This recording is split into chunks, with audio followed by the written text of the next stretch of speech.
राजा ने एक बार को, मेरे पति ने एक बार को नहीं कहा कि तू आज अभी इसी समय मेरे साथ आई है, लेकिन ये तो इतने समय से मेरे साथ रह रही है। दृष्टि नीची हो गई, आंखों में आंसू छलक आए। बोले महाराज मुझे जवाब मिल गया।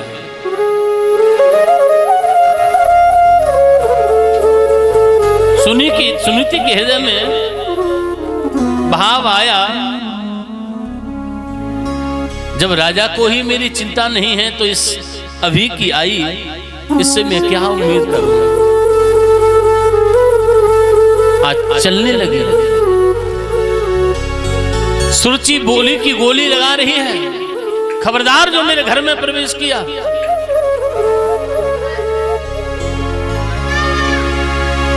आज जाने लगी, खेतों पर जाकर रहती है, घास फूस इकट्ठा करके झोपड़ी बनाई।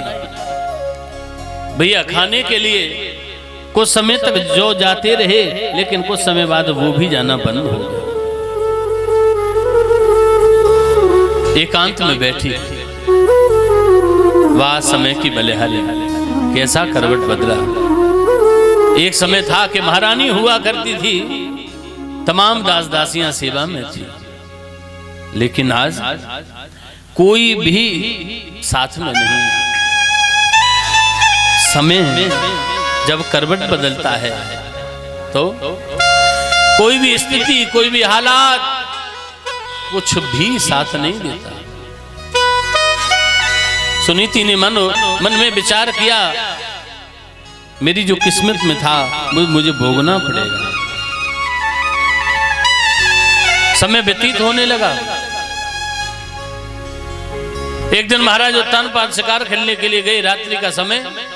राजा ने विचार किया, लाओ आज बड़ी रानी के पास ठहर जाऊं। भगवान की कृपा देखिए, राजा का बड़ी रानी के पास ठहरना। बड़ी रानी ने गर्भ को धारण किया, इधर छोटी रानी भी गर्भवती है, लेकिन दोनों के रहन सहन में कितना फर्क है।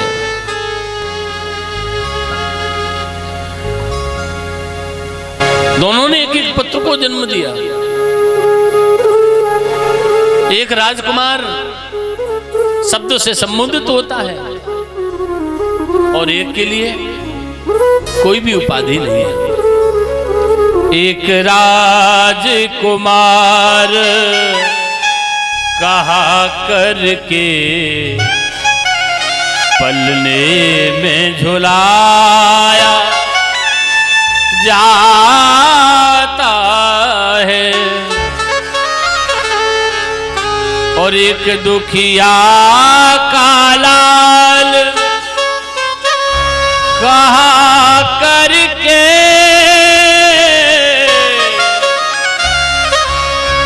पत्तों पर डाला जाता है। एक को खिलाने के लिए तमाम दास दासियां हैं, एक के लिए 60 रस व्यंजन वो भी दासियां बना कर लाती हैं। एक के लिए जौ की रोटी वो भी संध्या तक मिल पाती है।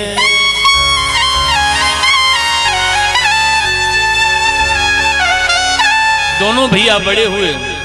जो बड़ी रानी है उसके बेटे का नाम ध्रुव रखा, छोटी रानी की बेटी का नाम उत्तम रखा। हा? एक दिन दोनों भैया खेलते खेलते राज दरबार में पहुंचे।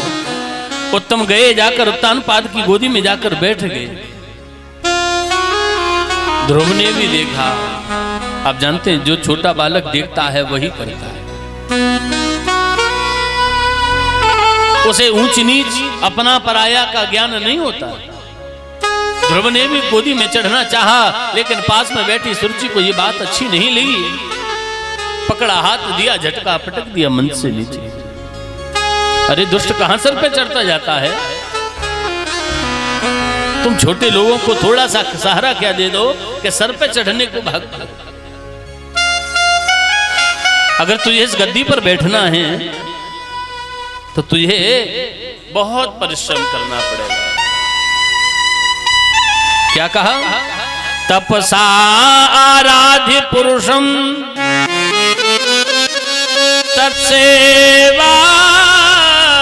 तत्सेवानुग्रहेण में गर्वे तुम साधयात्मानम यदीक्षसी न पासनम। पहले तुझे आराध्य देव की तपस्या करनी पड़ेगी। तत्सेवा अनुग्रहेण में, जब उनका अनुग्रह हो जाए, उनकी कृपा हो जाए, भगवान प्रसन्न हो जाए, तो भगवान से एक मांगना, क्या? प्रभु मुझे वरदान दो कि मैं सुरुचि मैया की कोख से जन्म लूं। देखो भैया, सुरुचि के इन शब्दों ने सीधा सीधा भगवान का अपमान किया। पहले भगवान को प्रसन्न कर और उनसे मांग कि मैं सुरुचि मैया की कोख से जन्म लूं। क्यों साहब, एक बात बताना, ये शरीर हम आप क्यों पाते हैं? इस शरीर के माध्यम से साधना करके हम उस परब्रह्म साध्य तक पहुंच सके, है ना? बाबा लिखते हैं, साधन धाम मोक्ष कर द्वारा, साधन धाम मोक्ष कर द्वारा, चाहे न पाए परलोक समारा, चाहे न पाए परलोक समारा। हो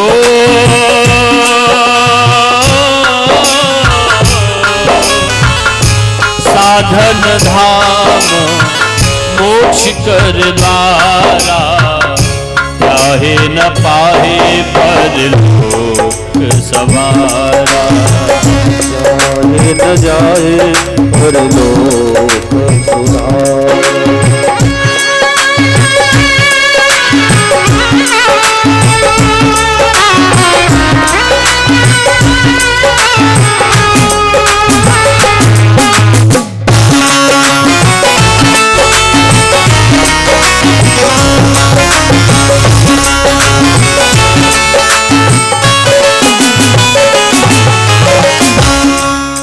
साधन धाम मोक्ष कर द्वारा, ये शरीर का साधन, ये शरीर साधन का धाम है। पहले भगवान को तुम प्रसन्न कर, तब मांग। और ऐसा कहकर झटका दिया, पटक दिया मन से नीचे।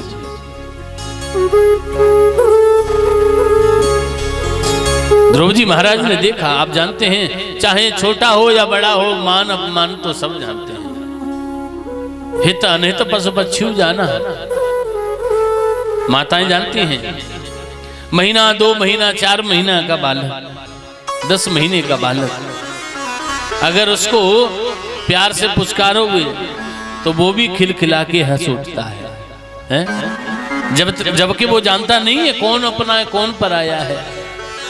और जो आंख दिखाई तो मुंह बना जाता है। मान अपमान तो वो भी जानता है। आज बोली की गोली लगी, ध्रुव जी की आंखों में आंसू भरे हैं। ध्रुव जी ने आकर के पूछा मैया से, मां एक बात बता, हम लोग कौन हैं? मैं कौन हूं? तू कौन है? आखिर हम लोगों की हैसियत क्या है? जो छोटे से बेटा ध्रुव के मुंह से ये बड़ी बड़ी बातें सुनी, मानो मैया कहने लगी, ध्रुव आज इस तरह की बात क्यों कर रहा है? किसी ने कुछ कहा?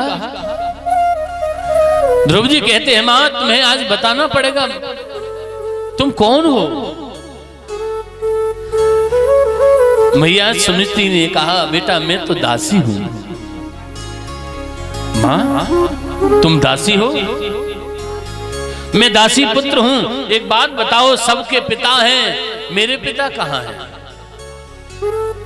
जो पिता वाली बात कही, मानो मैया के पैरों तले जमीन खिसक गई। भैया सोचने लगी, अगर इसको कह देती हूं कि इस देश का जो राजा है, जो मंच पर विराजमान है, बोले बेटा वही तेरा पिता है, तो पुत्र के हृदय में पिता के प्रति नफरत पैदा हो जाएगी। आप जानते हैं कोई भी बेटा सब कुछ बर्दाश्त कर ले, लेकिन वो ये बात कभी बर्दाश्त नहीं कर सकता कि उसकी मां के साथ अन्याय हो।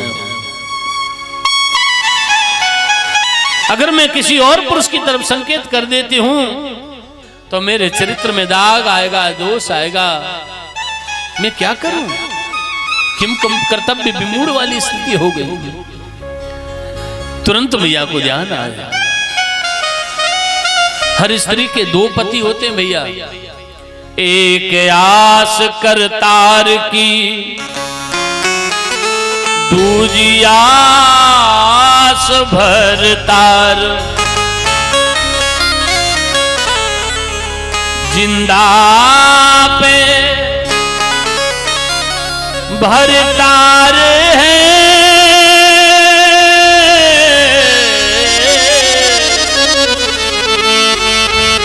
मरे बाद करता। मैया की आंखों में आंसू झलक आए, जब भरतार सहारा नहीं दे सकता तो क्यों न उस करतार की शरण ले जाए।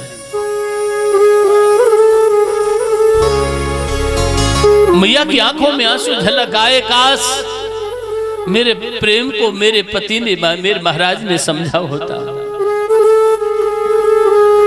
हमें जो दुख जो मिला अपनों से मिला, गैरों से शिकायत क्या करना। दुख का कारण भैया बाहर वाला नहीं होता, हमारा कोई अपना ही है, हमारा कोई अपना ही बताता है कि इस दुनिया में अपना कौन है। हमें दुख जो मिला अपनों से मिला, गैरों से शिकायत